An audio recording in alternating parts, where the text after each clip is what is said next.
Welcome to the VALR Podcast, everyone. It's a great pleasure to be able to welcome to the show Saifedean Ammous.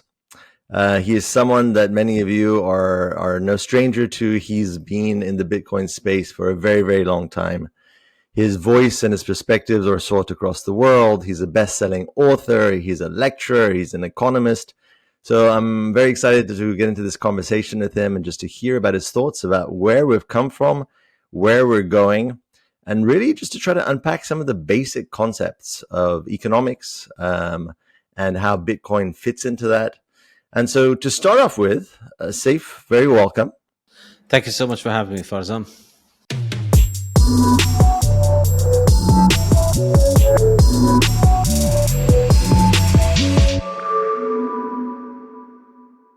Pleasure. To start off with, I was going to ask you just to tell us a little bit about how you got into Bitcoin and why you're dedicating seemingly your life to this industry. I got into Bitcoin because I was an economist. I was into economics. I did my graduate studies at Columbia University in New York City in sustainable development, which was a program that was based in economics. So I was studying a lot of economics, and then I became very interested in monetary economics around 2008, around the financial crisis, because that was just a very big wake-up moment. How does this thing actually work, and why does it keep blowing up like that?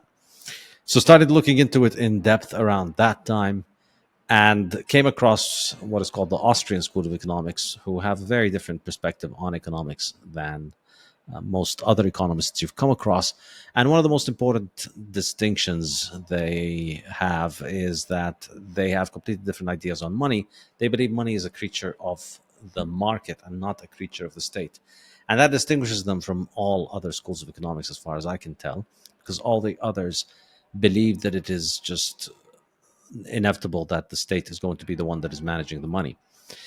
So I was always interested in this, in ideas of free markets and ideas of property rights, and in the power of markets to solve human problems.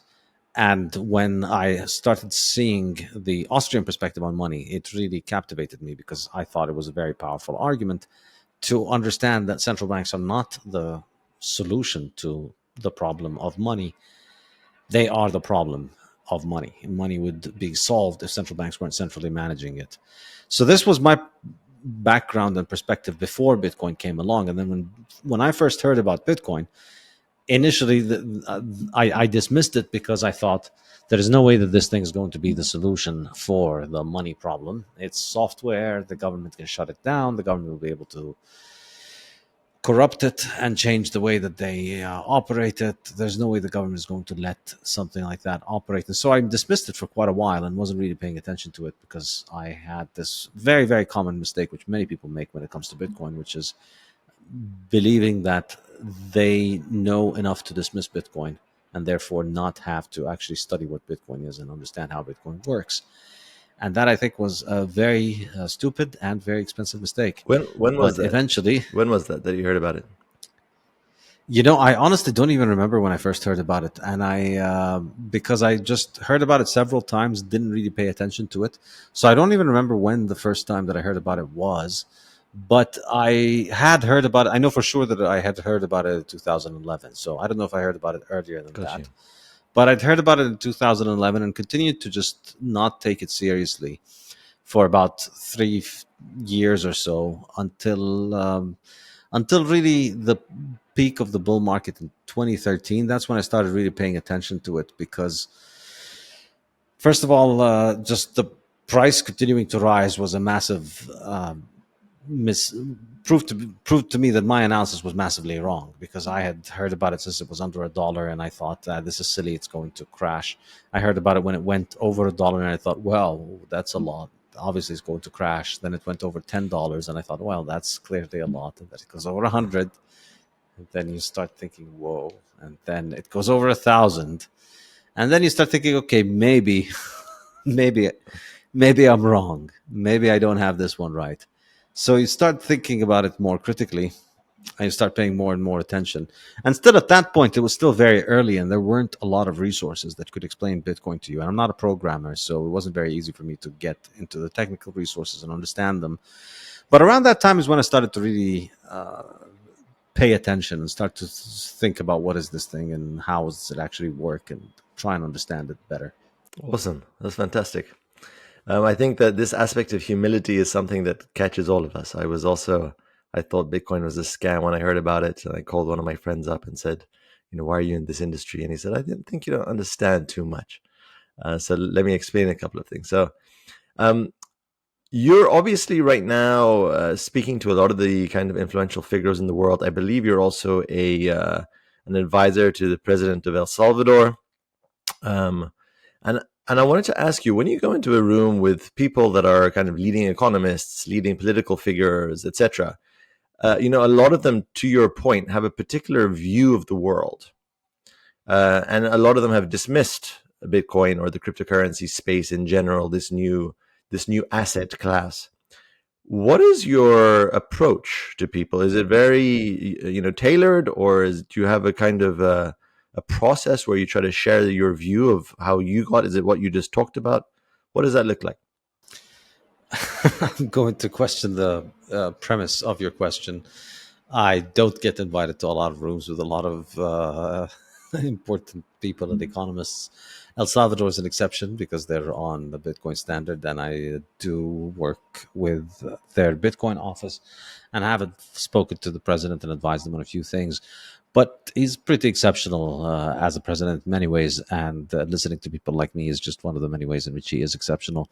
So this isn't common, and in general, I would say the first few years I was in Bitcoin, I did more of an effort to try and communicate to academics and to policymakers. But realistically, it's just usually a waste of time. And I'm a very busy person, so I'd rather spend time on people who are interested than spend time trying to get people to become interested. I think this is the thing that I sort of realized, because if you're dealing with somebody who's not interested and you're trying to convince them, you're very likely going to be wasting your time.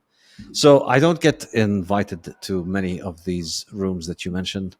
And if I'm in a position where I'm trying to discuss and explain Bitcoin, what I try and focus on is the key idea is that the supply of Bitcoin is fixed and that nobody can change the supply of Bitcoin, and that you can buy your share of the 21 million coins, and these 21 million are never going to be debased or devalued. So I try and stick with that. I think this is really the best intro to try and get people's attentions, and because I think it's also the most important thing about Bitcoin, and the fact that it can provide anybody in the world access to save in a form of money that is liquid but also cannot be inflated in its supply. That is the most incredible thing about Bitcoin. So if that catches their attention, then maybe we can proceed to explain more about how it works, how you use it, what you should do with it, and so on. Got it. I think it's also your book that has done a lot of. I've spoken to a lot of people personally, and I know a lot of people who have been influenced by your book. I remember actually writing. We had a Twitter kind of conversation back in the day. This is many, many years ago, while you were writing the Bitcoin Standard. And I had written a paper called The Advent of Crypto Banking, and you had read it, and you said, listen, I disagree with some of the premises or some of the points in your paper, and we started discussing. And then you said to me, listen, I don't have time to waste here. I am writing my book. I need to get it out there. So I think that's very consistent with your view of not having time, with, just being focused on what you need to do. The idea of Bitcoin, and again, being a very central part of how you're spending your time right now.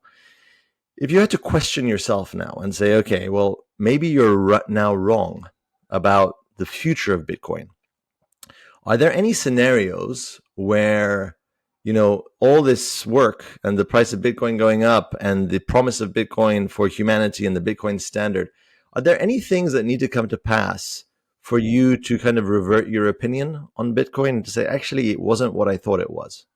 I think there's one very simple answer to that question, which is the price. There's always a price at which, for me, Bitcoin would be done. A lot of people say, well, Bitcoin is not about the price. I disagree. I think price is the most important thing in Bitcoin. You may not like it. You may not like to talk about it because it makes you look like you're perhaps greedy or materialistic. But from a technical perspective, Bitcoin functions and lives and dies by its price. And if the price of Bitcoin, if we wake up tomorrow and the price of Bitcoin is $5, it's game over. That's it. Now, my book's central idea about how Bitcoin works is no longer valid. Um, it's very straightforward, and I always say this because I always say this. I say the reverse to people who are anti-Bitcoin. I always tell them, look, there has to be a price at which you have to change your mind. Even if you don't like Bitcoin, if Bitcoin's price is about $1.5 million per Bitcoin, which is about 30-fold from what it is right now, then Bitcoin is larger than the global bond market. Bitcoin is bigger than the world's biggest, most liquid market, which is the global bond market. So at that point, you can't just say Bitcoin has failed. Bitcoin is bigger than the treasury market, which is the world's biggest market, which has the world's only superpower funded through it. The world's biggest military is funded through those treasuries. So if Bitcoin becomes bigger than that, then clearly it's failed. Clearly it's not failed. Clearly it's doing something right. And even if you don't want to use it yourself, you have to admit that, yeah, clearly there's market demand for this thing. At that point, the total market capitalization of Bitcoin would be around $25 trillion or something in that range. That's a lot. That's a lot. So on the flip side, I think there's an equivalent number, which is always going up.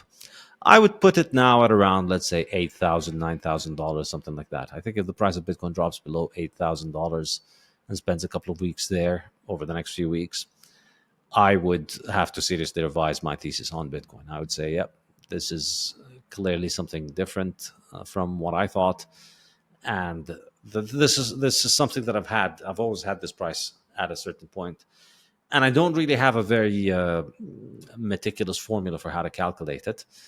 You could say that it would be something like less than 75% below the 200-week moving average, something like that. This is what I kind of think, like a 75% drop from the average over the last 4 years. If you do get something like this, currently it's something like $7,000, $8,000, $9,000 perhaps. I haven't really run the numbers recently, but it's around that range. And I think if it goes down to that range, then yeah, that's serious down. Got you. And on the upside, you talked about a $1.5 million price. Is that kind of where you think we're going to be heading? And if so, in what time range? I think that's one place where we're going to be heading, but I think after that, we're just going to keep heading up further and further and further. It's just a one-way stop. So the way I see it is gold is the appetizer for Bitcoin.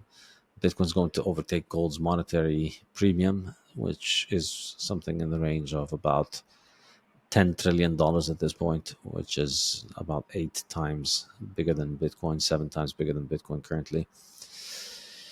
But then after that, we're coming for bonds, and that's, the U.S. Treasury bond is about 25 trillion. The rest of the world's bond markets are around another 100 trillion, so 120 total. And then I think we're going to be coming for national currencies, which is around 100 trillion, although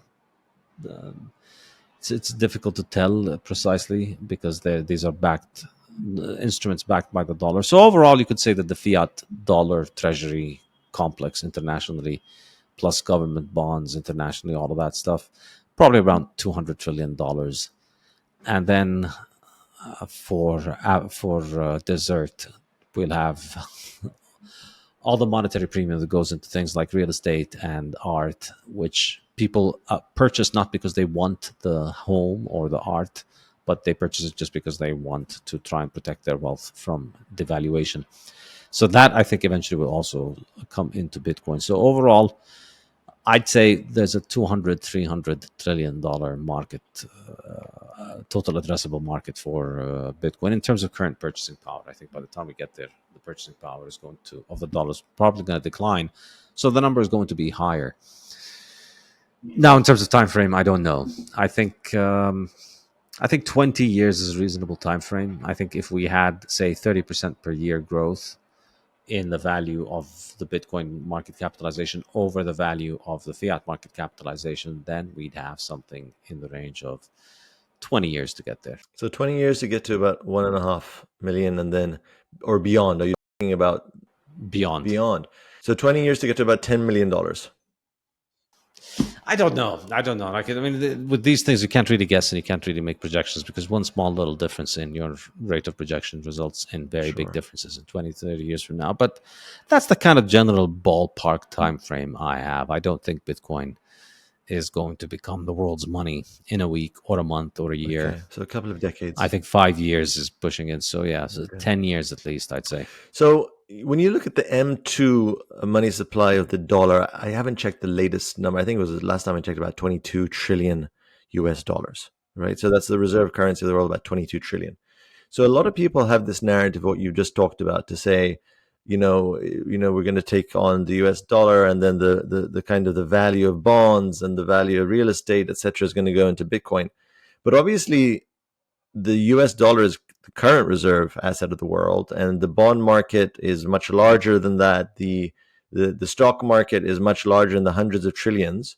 So why is there a leap from going to say, listen, we'll replace the reserve asset of the world? We'll probably get to maybe 20 trillion, maybe a little bit more because of other fiat currencies. So how do we go beyond that? What is the thinking to say it's not just going to replace the dollar, is going to go much beyond? And is it just the thesis that it's an investment asset as well, not just a currency? I think no, for me, it is just money. It's not an investment asset. An investment asset yields a return. Bitcoin doesn't offer a return. However, I would say the reason that it goes beyond the dollar is because the dollar is less than money. It's not that Bitcoin is more than money, it's that the dollar doesn't really do its job as money. And because of the fact that the dollar is constantly depreciating, people are having to use all kinds of things as dollar substitutes, as dollar replacements. So people buy big homes that they don't need because holding a home is better than holding money in your bank account, and because you can get subsidized credit for buying your first home. People buy artwork, people buy government bonds, people buy all of those things, not because they want to buy them, or I mean, obviously not all artwork, but generally people don't buy those things because they're looking for, not all. I'm well, the ones that are bought for a monetary reason are bought for a monetary reason because the money is not working. So if you were to replace the dollar, you're not just going to replace the current demand for dollars, you're going to also replace the unmet dollar demand that is being met by these inferior forms of money, which I believe does not include equity. So Bitcoin isn't going to replace equity. It's not going to replace Apple. We're not going to shut down Apple and Amazon Right. and Microsoft because we can just use Bitcoin, because those companies do things that Bitcoin does not do. It's going to take away some of the capital that goes to companies like Apple and Microsoft just because people want to hold something that appreciates or that doesn't depreciate quickly. And so they put their money in all of these companies they don't understand. I think we'd have a lot more accurate and productive allocation of capital so that companies would have capital as much as they need. They wouldn't be getting capital just because people are trying to get their money out of the melting ice cube of fiat. They'll be allocating it where it is used best. And so we'd have more efficient allocation of capital. Got you. Talking about the US dollar now a little bit, because a lot of people talk about the price of Bitcoin, but obviously the price of Bitcoin, we generally refer to it denominated in US dollars. So is this more a topic of conversation about the appreciation of Bitcoin, or is it more the devaluation of the dollar? And if it's the latter, do you think that in our lifetime there's a situation where the US dollar does not exist? I think it's both. The dollar is constantly depreciating and Bitcoin is constantly appreciating. So if you look at the purchasing power of your Bitcoin over time in terms of real goods and services, houses, cars, land, gold, food, clearly you see that these things are getting cheaper in Bitcoin in the long term, and they're getting more expensive in dollars. But the speed of the decline in the value of the dollar is nowhere near as rapid as the speed of the increase in the value of Bitcoin. So Bitcoin is appreciating a lot faster than the dollar is depreciating.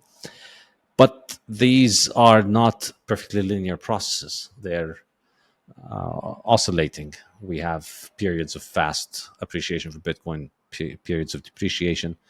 And with a lot less volatility, we're seeing something similar happening with the dollar. So I think my expectation is that we're likely going to have the two coexist for a while, but I can't see them coexisting on the long term, because I think in the long term, money is a winner take all market. Everybody wants to have their wealth in the money that has the most liquidity. Having your money in a money that has less liquidity than the most liquid object just means that you're doing barter. You're not engaged in monetary transactions anymore. Because if you're not holding the most liquid money, then you need to liquidate your money in order to hold the most liquid money. So in the long run, I think the liquidity is going to go to one money, and there will be one winner. And that's, of course, a dynamic that's intensified by the fact that the one that wants better money, the best money, is appreciating over time, whereas the worse monies are depreciating. So the value in the hard money keeps appreciating, keeps increasing. So, talking about the US dollar going to zero potentially, are your thoughts then that all other crypto assets apart from Bitcoin will also ultimately go to zero? I would probably say so, yes. I think in the long run, this is going to be the case. I would say that the crypto industry comes from the fact that money is broken. People are constantly speculating and gambling with their money, trying things that they don't understand. And this has just been the case for decades, and it continues to amplify as inflation picks up. People become more reckless with how they gamble. So, in my mind, I don't see any of the use cases that are promoted by the altcoin industrial complex, if you want, as being compelling. I don't see them as working, because ultimately all that they're doing is they're just trying to introduce extra friction so that they can sell you a token.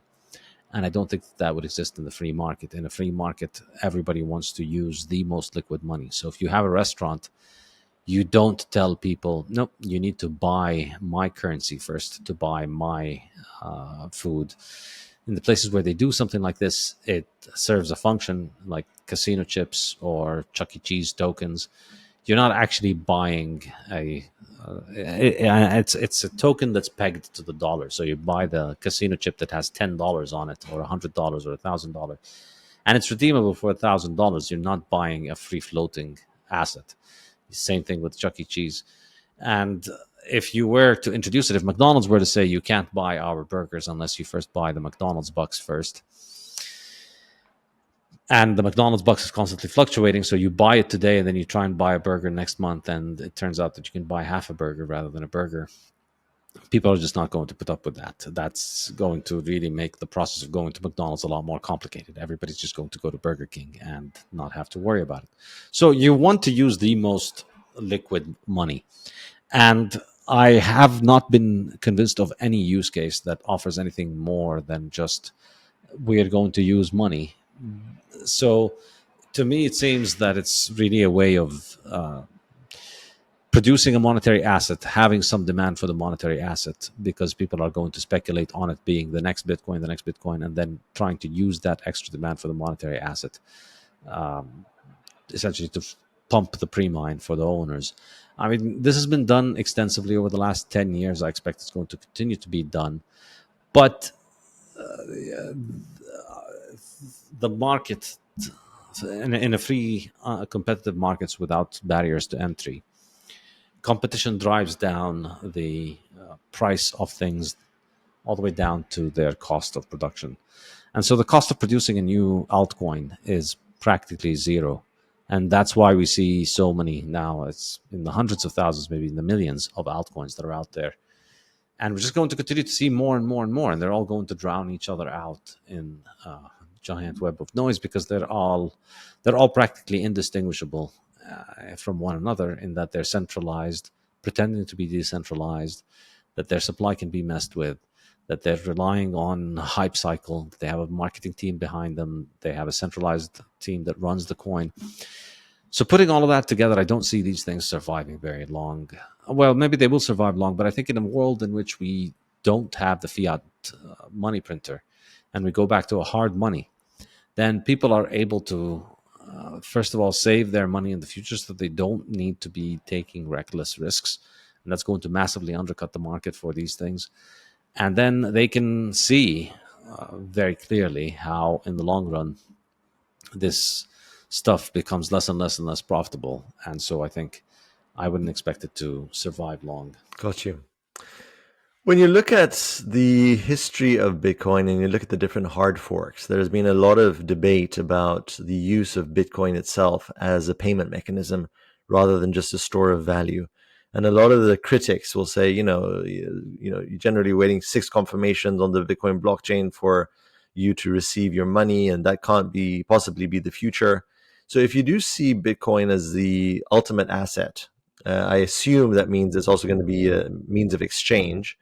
How do you see settlement taking place? Is that going to be on Lightning? Is that going to be on an L2? Is like what's going to allow that? Because clearly, it can't all be on chain to allow for the day-to-day transactions of coffee, etc. So, what are your thoughts on that?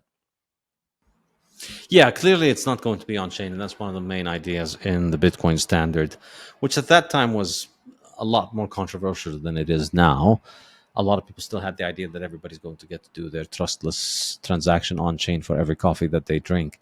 And I just did some basic math to show how that's completely untenable. It's not going to happen.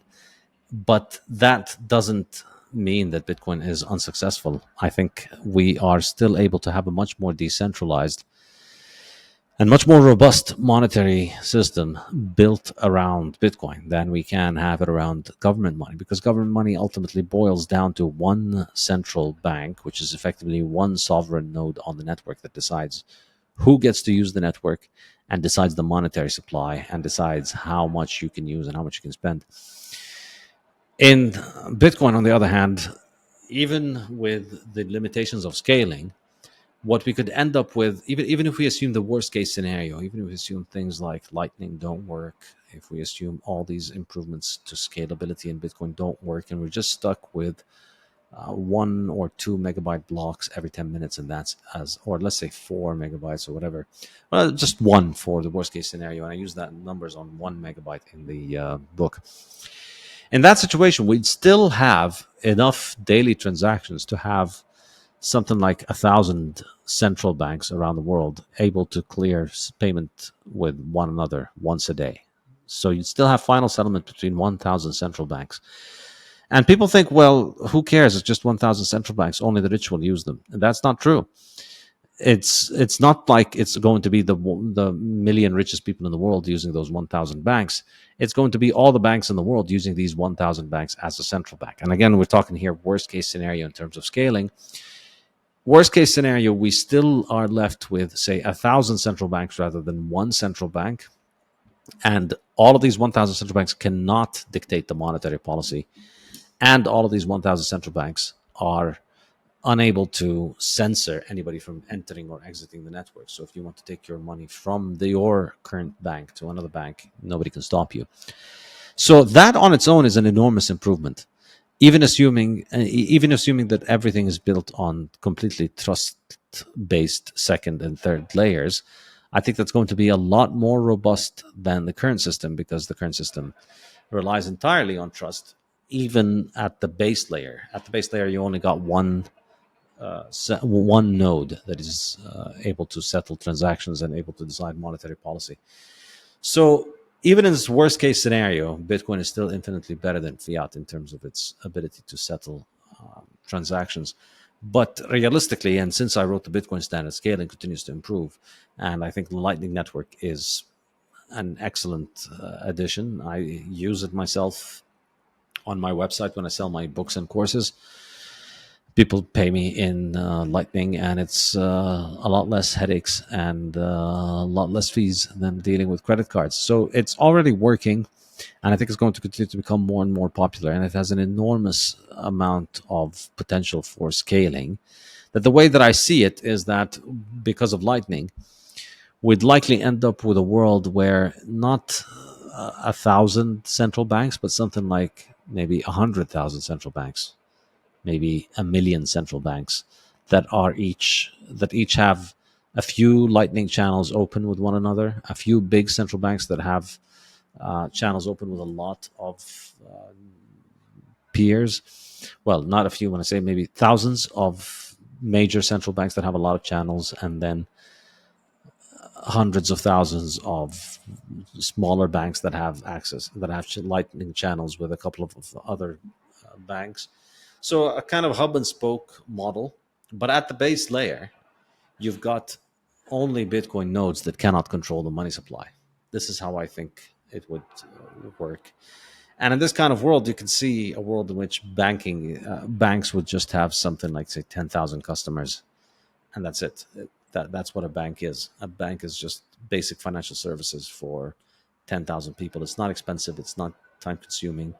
It's not a very complicated business. It's just offering them a payments portal to be able to settle on the Bitcoin network. And at these small scales, then I think the mechanism of the market, as long as you don't have the ability to print money, as long as the people in charge don't have the ability to print money, the mechanism of the market is likely enough to police the worst aggressions that banks and central banks can do to their citizens' money. You still see credit creation happening from the banks, though, in Bitcoin, because obviously there's a fallacy in people's thinking that if you got Bitcoin, you don't have credit creation, which is not true. You can still lend out a Bitcoin, and as you know, when a bank lends out, that's when more money is created in the system, and that's where you have fractional reserve. Fractional reserve can be based on the dollar, Bitcoin, gold, or whatever else you want. So, do you still see credit creation happening from the banks denominated in Bitcoin in the future? No, I don't think that you'd see credit creation. I think you'd see credit intermediation. In other words, you deposited a Bitcoin in my bank, specifically with the express intent of lending it out, and I would find somebody to borrow it, and I would charge them an interest higher than the one that I'm paying you as a savings deposit.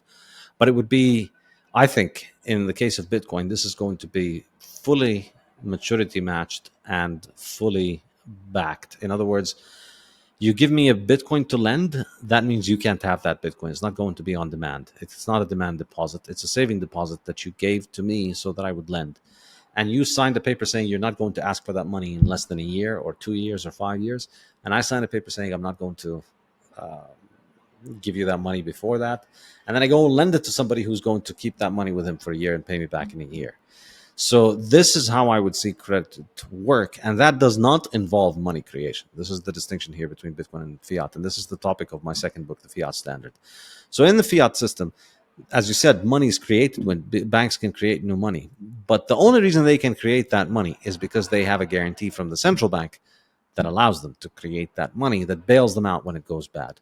With Bitcoin, we don't have that central bank. So if you want to try these things, you're welcome to try. Bitcoin's permissionless. Nobody can stop you, but nobody can protect you from the consequences. So this is one of these interesting questions that I used to think about before I got into Bitcoin, and I think it's one that is very useful for thinking about how fiat money works and how Bitcoin works.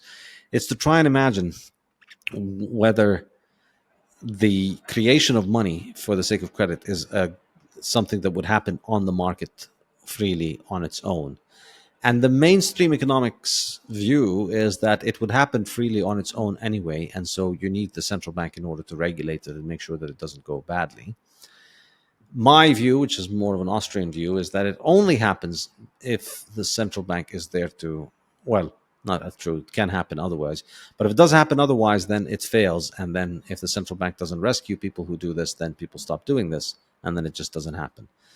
And so they're essentially providing the safety net, which ensures that people are constantly jumping out of their windows, expecting there to be a safety net. Take away the safety net, maybe the first guy falls, but then all the rest learn their lesson. People learn. Awesome. So basically, a future without fractional reserve banking, we'll have to see charters that will be changed. And then, as you said, the intermediation of credit, where people will explicitly state, listen, this Bitcoin is not for lending. I want it to be 100% backed and available at all times. But this one is maybe 5 years, 10 years. So a real change to our economic system. So a question to you. I studied economics as well. And it was only much later, after my degree, that I started discovering Austrian economics. So it was basically based on Keynes and like basically our current system, where we have central banks, where we talk about an inflation rate, but actually, factually, you can talk about it as a devaluation rate, because that's the mandate of a central bank, is to devalue their money by X% every year, whether it's 2% in the United States or in Europe, or up to 6% in South Africa. Saif, how did we get here? Because that sounds very perverse, where the mandate of the authority of your money is mandated to devalue your currency by X% every year. And if they don't devalue it, they've failed in their mandate. It sounds perverse. So, how did we get here, and why are we teaching these things in our economic schools across the world? And what needs to be done about that? Yeah, that's a great question, and it's not an easy question. I think the most interesting answer to this question is that we got here without anybody ever telling us that this is where we're going. In other words, at no point did anybody ever step up in any of the countries that were on a gold standard and say, we need to go off the gold standard. The gold standard is bad. We need to use fiat money. Fiat money is better because it offers us one, two, three. It was always done surreptitiously. It was always, okay, we're at a war and we're fighting the evil others, and because we're fighting them, we can't have you withdraw the gold from the government right now. We need the gold to strengthen the government, to strengthen our economy, to protect our economy, to support the military efforts. That was always the cant that was used in order to promote these ideas. And based on that, they first suspended the gold redemption, they increased the money supply, and then eventually, when they had a lot of money and they couldn't figure out how to deal with the extra money, they suspended the gold standard because they wanted to continue to increase the money supply, they wanted to continue to generate credit, and they wanted to continue to finance government spending. So they suspended the gold standard, and then after they suspended it, they came back and said, well, actually, it was better that we did it this way. So initially they told you, no, no, don't worry, we're not going to do it. We're not going to do it. It's a crazy conspiracy theory to think that we are going to suspend the gold standard. The gold standard is fine. We're going to be fine. We're going to be fine. And then, you know what? We figured out this whole gold standard business is not good. Let's just try toilet paper money that we can make out of thin air. I think that's what we need. That's the one that we want. So this is how it got in, and they've been pretty much making it up as they go along ever since then, in that there are no clear answers to these questions of why should the inflation rate be 2%? Why not 3%? Why not 1%? Why not 0%? Why shouldn't prices remain constant?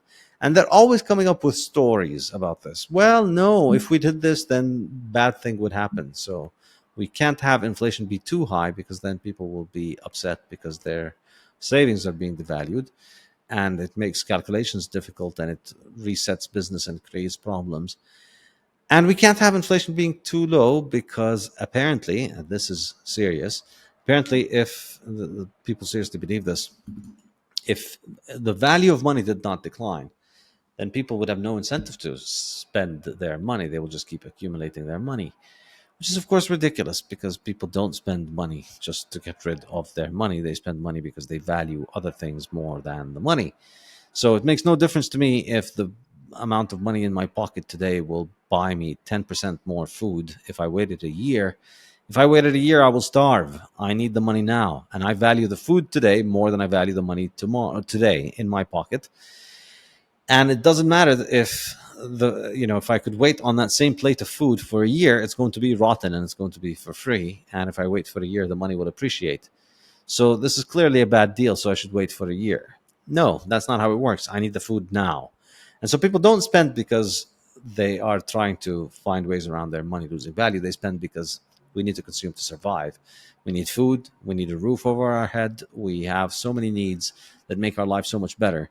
And we're constantly finding new ways of improving our lives. And that's how we're constantly finding new things to consume and new things to purchase. And the limit on the limiting factor to our consumption is not how fast you can devalue our money. It's the availability of supplies. It's how much money we have, how much we can afford from the products that are available. And that's basically how it works. Awesome. Do you want to add something to that? No, I think we're good.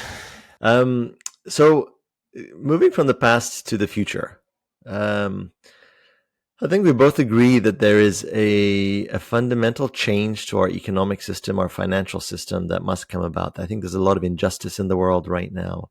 There's a lot of, the poor are the ones, as you know, that suffer the most because of inflation. They're susceptible to it most. They have less ability to hedge against inflation. So, how does this transition actually happen? And if we take a step back and kind of look at kind of the transition of civilization, right?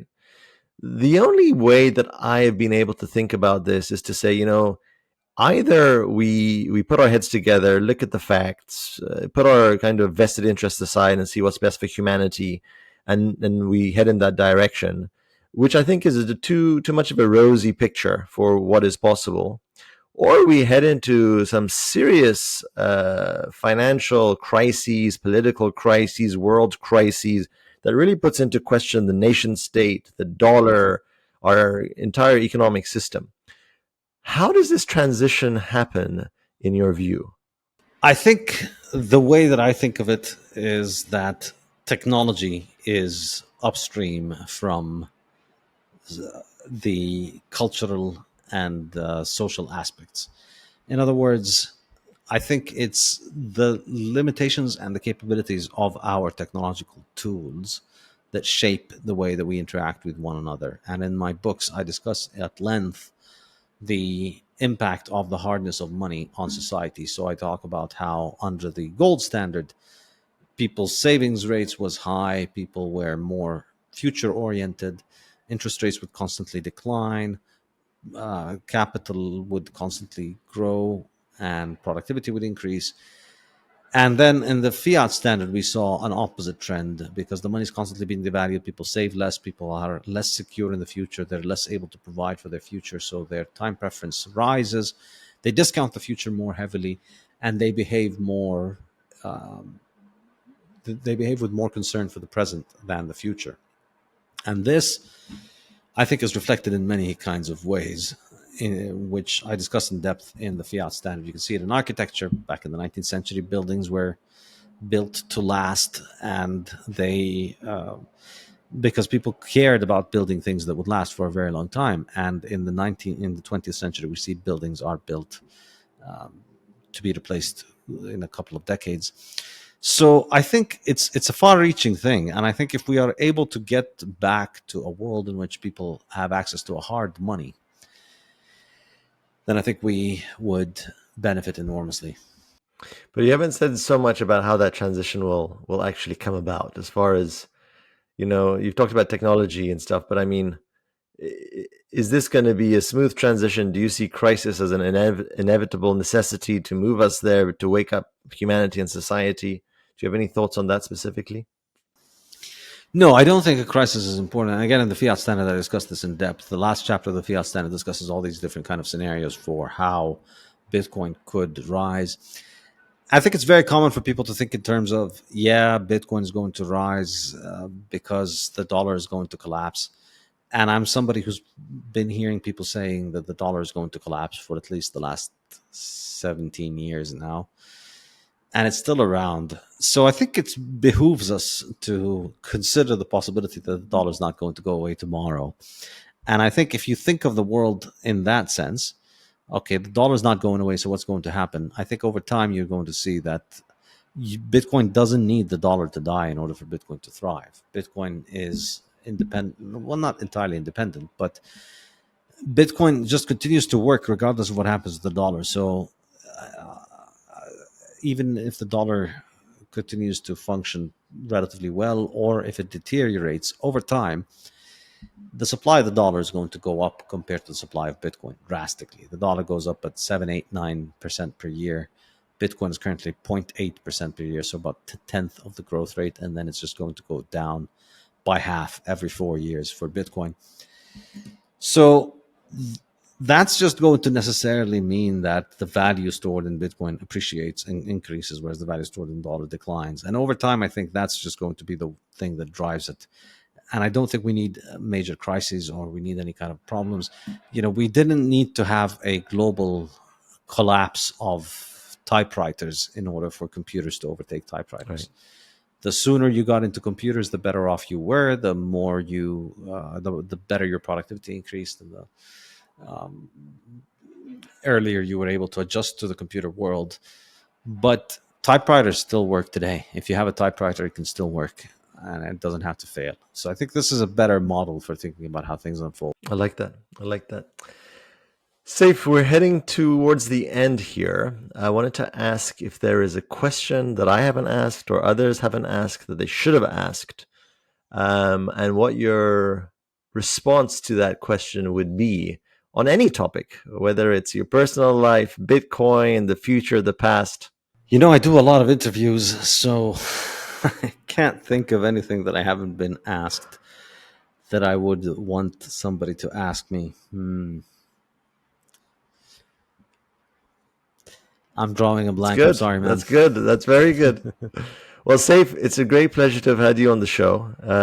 I encourage our listeners to look out for your books, The Bitcoin Standard, The Fiat Standard, Principles of Economics. Those are the three main ones. Are the other ones that you've written, Saif? No, those are the three. There is another one in the works, but I haven't told anybody anything about it yet. I'm not planning to tell anybody. I was going to say, are you sure you don't want to just release a little bit on this show? No, not yet. I have to cross a few milestones, and then I'm going to be announcing it. Awesome. Well, best of luck with that, and thank you for all your work and your education. I know many people that are grateful for you, and we'll chat soon. Awesome. Thank you so much, sir. Take care. Cheers. Bye-bye.